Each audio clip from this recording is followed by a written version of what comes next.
ಎಲ್ಲ ಆತ್ಮೀಯ ಬಂಧುಗಳೇ, ತಾಯಂದಿರೇ, ಎಲ್ಲ ಯುವಕ ಮಿತ್ರರೇ, ಸುದ್ದಿ ಮಾಧ್ಯಮದ ಎಲ್ಲ ಗೆಳೆಯರೇ, ಇವತ್ತು ಚಿಂತಾಮಣಿ ವಿಧಾನಸಭಾ ಕ್ಷೇತ್ರದಲ್ಲಿ ಜಿಲ್ಲಾ ಆಡಳಿತದ ವತಿಯಿಂದ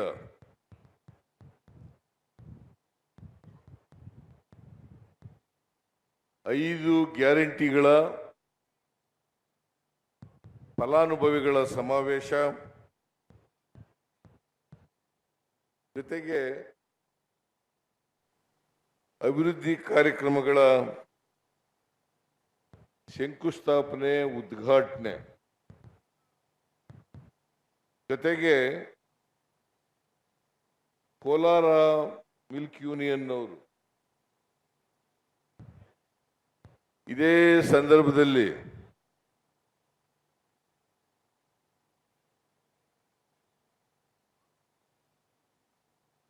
ಮೂರು ಕಾರ್ಯಕ್ರಮಗಳಿಗೆ ಶಂಕುಸ್ಥಾಪನೆ ನಡೀತಾ ಇದೆ.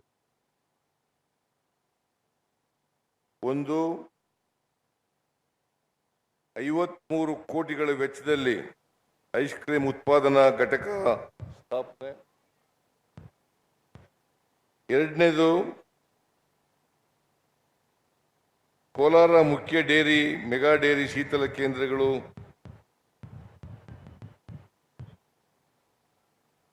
ಅದರ ಮುಖ್ಯ ಆಡಳಿತ ಕಚೇರಿ, ಅದರ ಶಂಕುಸ್ಥಾಪನೆ. ಅದೇ ಶಂಕುಸ್ಥಾಪನೆ ಅಂದ್ರೆ ಅದೇನೆ ನಂಜೇಗೌಡ. ಉದ್ಘಾಟನೆ, ಆಮೇಲೆ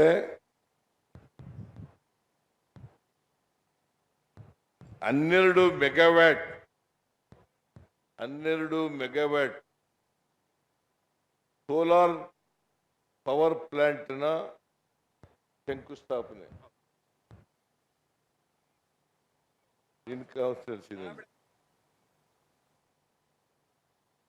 ಇವೆಲ್ಲಕ್ಕೂ ಕೂಡ ಇವತ್ತು ಚಿಂತಾಮಣಿನಲ್ಲಿ ಕಾರ್ಯಕ್ರಮಗಳನ್ನು ಹಮ್ಮಿಕೊಂಡಿದ್ದೀವಿ.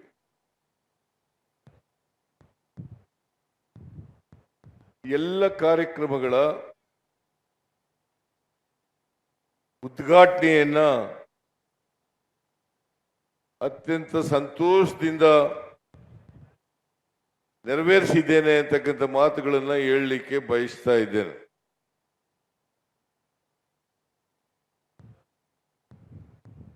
ಚಿಂತಾಮಣಿ ಶಾಸಕರಾದಂತಹ ಸುಧಾಕರ್ ಅವರು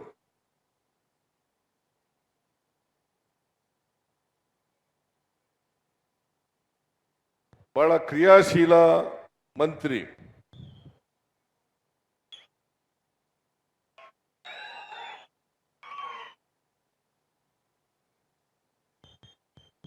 ಜನಪರವಾದಂತ ಕಾಳಜಿ ಇಟ್ಕೊಂಡಿರ್ತಕ್ಕಂಥವ್ರು.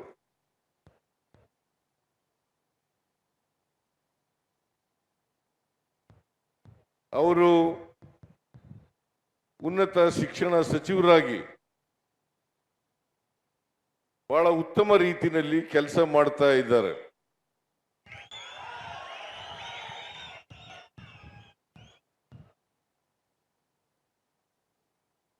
ನೀವೆಲ್ಲರೂ ಕೂಡ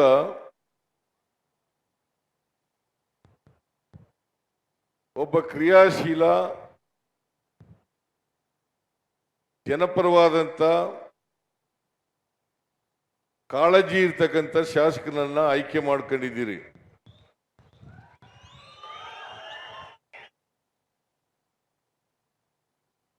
ಅವರಿಗೆ ರಾಜಕೀಯದಲ್ಲಿ ಇನ್ನು ಮುಂದಿನ ದಿನಗಳಲ್ಲಿ ಭವಿಷ್ಯ ಇದೆ ಅಂತೇಳಿ ನಾನು ಈ ಸಂದರ್ಭದಲ್ಲಿ ಹೇಳಲಿಕ್ಕೆ ಬಯಸ್ತಾ ಇದ್ದೇನೆ.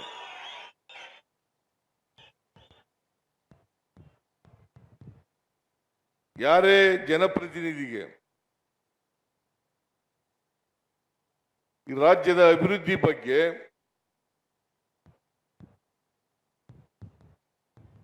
ಕ್ಷೇತ್ರದ ಅಭಿವೃದ್ಧಿ ಬಗ್ಗೆ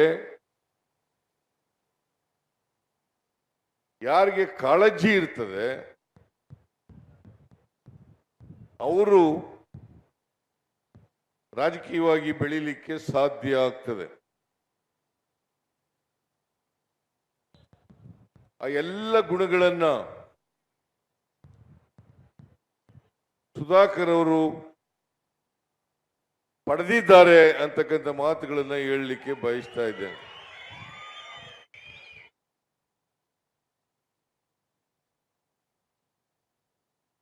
ನಿಮಗೆಲ್ಲ ಗೊತ್ತಿದೆ, ಚುನಾವಣಾ ಪೂರ್ವದಲ್ಲಿ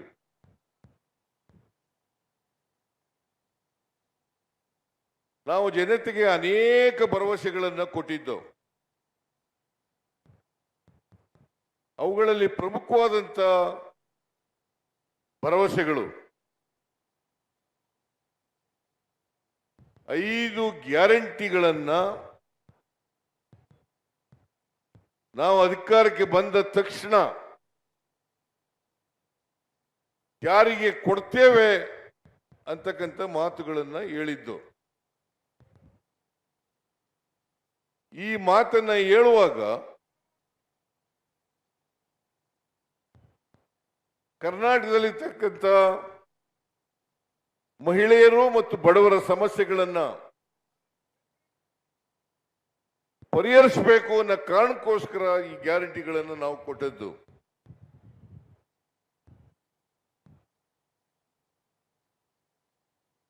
ಇವತ್ತು ಕೇಂದ್ರ ಸರ್ಕಾರದ ನೀತಿಯಿಂದ ಬೆಲೆ ಏರಿಕೆ ಆಗಿದೆ.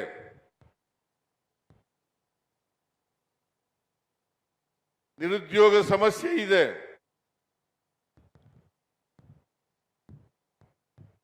ರೈತರು ಅನೇಕ ಕಷ್ಟಗಳನ್ನು ಎದುರಿಸ್ತಾ ಇದ್ದಾರೆ. ಈ ಕಾರಣಕ್ಕೋಸ್ಕರ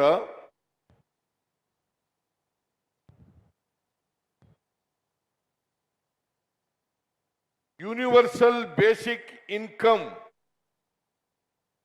ನೀತಿ ಅಡಿನಲ್ಲಿ ಈ ಸಮಾಜದ ಬಡವರಿಗೆ ಕೊಂಡ್ಕೊಳ್ತಕ್ಕಂಥ ಶಕ್ತಿಯನ್ನು ಹೆಚ್ಚು ಮಾಡಬೇಕು. ಅದಕ್ಕೋಸ್ಕರ ಅವರ ಕೈನಲ್ಲಿ ಹಣವನ್ನು ಕೊಡಬೇಕು ಅಂತೇಳಿ ನಾವು ತೀರ್ಮಾನ ಮಾಡಿ ನಾನು ಮತ್ತು ಡಿ ಕೆ ಶಿವಕುಮಾರ್ ಅವರು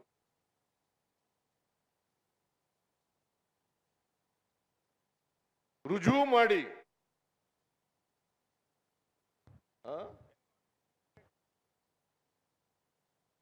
ಮಾಡಿ ಗ್ಯಾರಂಟಿ ಕಾರ್ಡ್ಗಳನ್ನ ಮನೆ ಮನೆಗೆ ಹಂಚತಕ್ಕಂಥ ಕೆಲಸವನ್ನ ಮಾಡಿದ್ರು. ನಾವು ಅಧಿಕಾರಕ್ಕೆ ಬಂದ ತಕ್ಷಣ ಈ 5 ಗ್ಯಾರಂಟಿಗಳನ್ನ ಜಾರಿ ಕೊಡ್ತೇವೆ. ನಾವು ಕೊಟ್ಟ ಮಾತಿಗೆ ತಪ್ಪಿಸ್ಗಳಲ್ಲ ಅಂತೇಳಿ ಗ್ಯಾರಂಟಿ ಕಾರ್ಡ್ಗಳಿಗೆ ಸೈನ್ ಮಾಡಿ ನಾವು ಕೊಟ್ಟವು. ನಾವು ಮೇ 20, 1923 ಕರ್ನಾಟಕ ಜನರ ಆಶೀರ್ವಾದದಿಂದ, ನಿಮ್ಮೆಲ್ಲರ ಆಶೀರ್ವಾದದಿಂದ ನಾವು 136 ಸ್ಥಾನಗಳನ್ನ ಗೆದ್ದು ಕರ್ನಾಟಕದಲ್ಲಿ ಅಧಿಕಾರಕ್ಕೆ ಬಂದು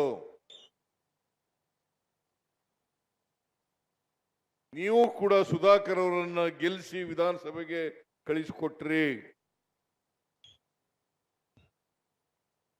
2023 ಮೇ 20ನೇ ತಾರೀಕು ನಾವು ಪ್ರಮಾಣ ವಚನ ಸ್ವೀಕಾರ ಮಾಡೋದು. ಅಲ್ಲಿಂದ ನೇರವಾಗಿ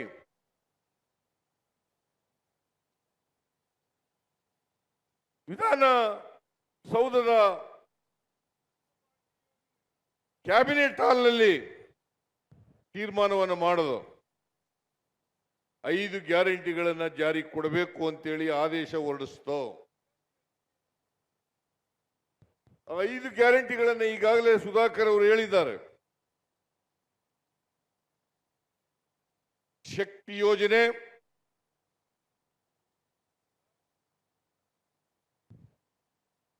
ಗೃಹ ಜ್ಯೋತಿ, ಗೃಹಲಕ್ಷ್ಮಿ, ಅನ್ನಭಾಗ್ಯ, ಯುವ ನಿಧಿ, ಈ 5 ಗ್ಯಾರಂಟಿಗಳನ್ನ ಜನರಿಗೆ ಕೊಡಬೇಕು. ನಿಮಗೆಲ್ಲ ತಿಳಿಸ್ಲಿಕ್ಕೆ ಬಯಸ್ತೇನೆ. ವಿರೋಧ ಪಕ್ಷದವರು ಈ ಗ್ಯಾರಂಟಿಗಳನ್ನ ಘೋಷಣೆ ಮಾಡಿದ ಮೇಲೆ ಈ ಗ್ಯಾರಂಟಿ ಯೋಜನೆಗಳನ್ನು ಜಾರಿ ಮಾಡಲಿಕ್ಕೆ ಸಾಧ್ಯ ಇಲ್ಲ. ಒಂದು ವೇಳೆ ಜಾರಿ ಮಾಡಿದ್ರೆ ಕರ್ನಾಟಕದ ಖಜಾನೆ ಖಾಲಿಯಾಗ್ಬಿಡ್ತದೆ. ಕರ್ನಾಟಕದ ಆರ್ಥಿಕ ಪರಿಸ್ಥಿತಿ ದಿವಾಳಿಯಾಗ್ಬಿಡ್ತದೆ. ಇದನ್ನ ಬಿಜೆಪಿಯವರು ಅಪಪ್ರಚಾರವನ್ನು ಮಾಡಿದ್ರು.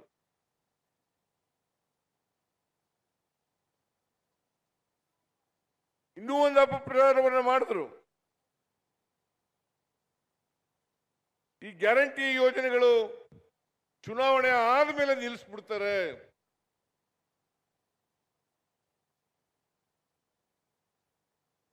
ಈ ರಾಜ್ಯದ ಜನ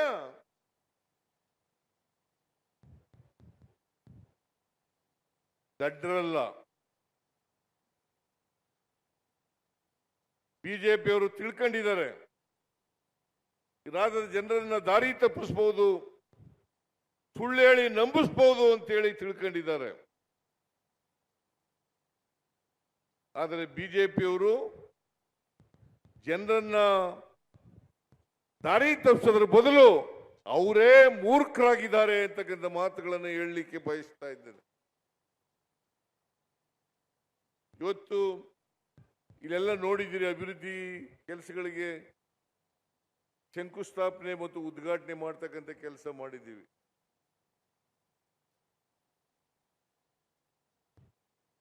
ಇವನ್ ಜಾರಿಯಾದ್ರೆ ಅಭಿವೃದ್ಧಿ ಕೆಲಸಗಳೆಲ್ಲ ನಿಂತೋಗ್ಬಿಡ್ತವೆ.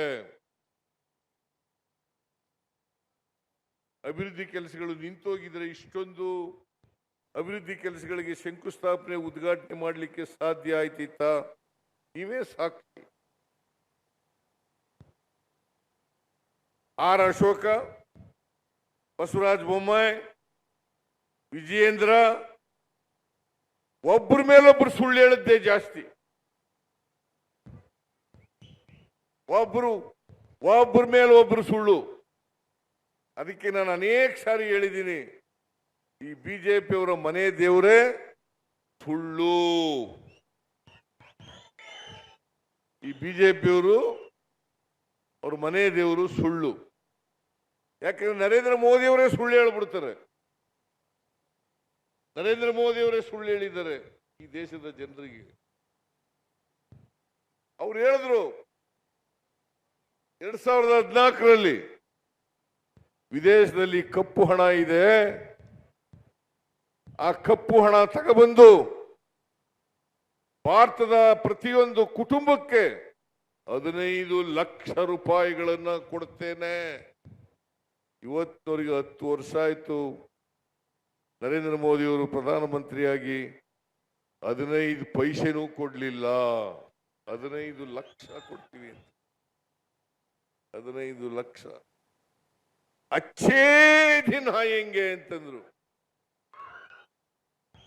ಅಚ್ಚೇ ದಿನ ಆಯಂಗೆ ಅಂತಂದ್ರು. ನೀವು ಹೇಳಿ, ಇವತ್ತು ಪೆಟ್ರೋಲ್ ಬೆಲೆ ಏನಾಗಿದೆ, ಡೀಸೆಲ್ ಬೆಲೆ ಏನಾಗಿದೆ, ಗೊಬ್ಬರದ ಬೆಲೆ ಏನಾಗಿದೆ, ಗ್ಯಾಸ್ ಬೆಲೆ ಏನಾಗಿದೆ? ಜಾಸ್ತಿ ಆಗಿದೆಯೋ ಕಡಿಮೆ ಆಗಿದೆಯೋ? ಮತ್ತೆ ನರೇಂದ್ರ ಮೋದಿ ಅವರು ಅಚ್ಚೇ ದಿನ ಏನಾಯ್ತು? ಅಚ್ಚೇ ದಿನ ಏನಾಯ್ತು? ರೈತರ ಆದಾಯವನ್ನ ದುಪ್ಪಟ್ಟು ಮಾಡುತ್ತೇನೆ, ನಾನು ಅಧಿಕಾರಕ್ಕೆ ಬಂದ್ರೆ ರೈತರ ಆದಾಯವನ್ನು ದುಪ್ಪಟ್ಟು ಮಾಡುತ್ತೇನೆ. ಮಾಡಿದ್ರ? ನಿರುದ್ಯೋಗಿ ಯುವಕ ಯುವತಿಯರಿಗೆ ಕೊಟ್ಟಂತ ಭರವಸೆ ಪ್ರತಿ ವರ್ಷ 2 ಕೋಟಿ ಉದ್ಯೋಗಗಳನ್ನ ಸೃಷ್ಟಿ ಮಾಡ್ತೇನೆ. ಮಾಡಿದ್ರ ನರೇಂದ್ರ ಮೋದಿ ಏನ್ ಬಿಜೆಪಿಯವರು ಹಾಡಿ ಹೊಗಳ್ತಾರೆ, ನಮ್ಮ ಇತ್ತೀಚೆಗೆ ದೇವೇಗೌಡರು ಹೊಗಳಕ್ ಶುರು ಮಾಡ್ಕೊಬಿಟ್ಟವ್ರು. ಇತ್ತೀಚೆಗೆ ದೇವೇಗೌಡರು ಏನ್ ಹೇಳ್ತಾರೆ ಅಂತಂದ್ರೆ, ಇದೇ ದೇವೇಗೌಡರು ನಾನೇನಾದ್ರೂ ಮುಂದಿನ ಜನ್ಮದಲ್ಲಿ ಹುಟ್ಟದಾದ್ರೆ ಮುಸಲ್ಮಾನ್ ಆಗಿ ಹುಟ್ತೀನಿ ಅಂತ ಹೇಳಿದ್ರು. ಇದೇ ದೇವೇಗೌಡರು ಮುಸಲ್ಮಾನ್ ಆಗಿ ಹುಟ್ತೀನಿ. ಯಾಕಂತಂದ್ರೆ ಬಿಜೆಪಿಯವರು ಜಾತಿವಾದಿಗಳು, ಕೋಮುವಾದಿಗಳು. ಅದಕ್ಕೋಸ್ಕರ ಯಾವ ಕಾರಣಕ್ಕೂ ಕೂಡ ಬಿಜೆಪಿ ಜೊತೆ ಸೇರಲ್ಲ. ನರೇಂದ್ರ ಮೋದಿ ಏನಾದ್ರು ಈ ದೇಶದ ಪ್ರಧಾನಮಂತ್ರಿ ಆಗ್ಬಿಟ್ರೆ, ಕಳೆದ ಲೋಕಸಭಾ ಚುನಾವಣೆಯಲ್ಲಿ ಹೇಳಿದ್ದು 2019ರಲ್ಲಿ ನಾನು ಈ ದೇಶನೇ ಬಿಟ್ಟು ಹೋಗ್ತೀನಿ ಅಂತ ಹೇಳಿದ್ರು. ಈಗ ನರೇಂದ್ರ ಮೋದಿಯವರು ನಮ್ದು ಸಂಬಂಧ ಬಹಳ ಹಳೇ ಸಂಬಂಧ, ಅವಿನಾಭಾವ ಸಂಬಂಧ. ದೇವೇಗೌಡ್ರೆ ಮಣ್ಣಿನ ಮಗ, ರೈತನ ಮಗ ಅಂತ ನೀವು ಹೇಳ್ಕೊಳ್ಳೋರು, ಈ ದೇಶದ ಪ್ರಧಾನಮಂತ್ರಿ ಆಗಿದ್ದವರು ಇಷ್ಟೆಲ್ಲ ಸುಳ್ಳು ಹೇಳ್ತಾ ಇದ್ರಲ್ಲ, ಆ ನರೇಂದ್ರ ಮೋದಿ ಅವ್ರನ್ನ ಆಡಿ ಹೊಗಳ್ತಾ ಇದ್ದೀರಲ್ಲ, ನೀವೇ ಯೋಚನೆ ಮಾಡಿ, ಇದು ನ್ಯಾಯನಾ? ಈಗ ಕೋಮುವಾದಿಗಳ ಜೊತೆ ಕೈ ಜೋಡಿಸ್ಕೊಂಡ್ಬಿಟ್ಟವ್ರೆ. ಯಾರ ಜೊತೆ ಸೇರಿಸ್ಕೊಂಡಿರೋದು? ಕೋಮುವಾದಿಗಳು.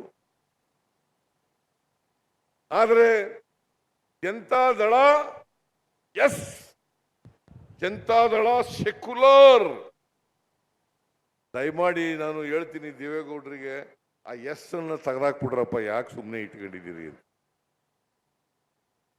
ಜನತಾದಳ ಸೆಕ್ಯುಲರ್ ಅನ್ನೋದನ್ನು ತೆಗೆದಾಕ್ಬಿಡಿ. ಈಗ ಬಿಜೆಪಿ ವಕ್ತಾರರ ತರ ಕುಮಾರಸ್ವಾಮಿ, ದೇವೇಗೌಡ ಇಬ್ರು ಮಾತಾಡಕ್ ಶುರು ಮಾಡ್ಕೊಂಡು ಕೇವಲ ಸ್ವಾರ್ಥಕ್ಕೋಸ್ಕರ ಬಿಜೆಪಿ ಜೊತೆ ಶಾಮೀಲಾಗಿ ಇವತ್ತು ಕರ್ನಾಟಕ ರಾಜ್ಯದ ಅಭಿವೃದ್ಧಿಗೆ ಧಕ್ಕೆ ಮಾಡ್ತಕ್ಕಂಥ ಕೆಲಸವನ್ನ ಮಾಡ್ತಾ ಇದ್ದಾರೆ.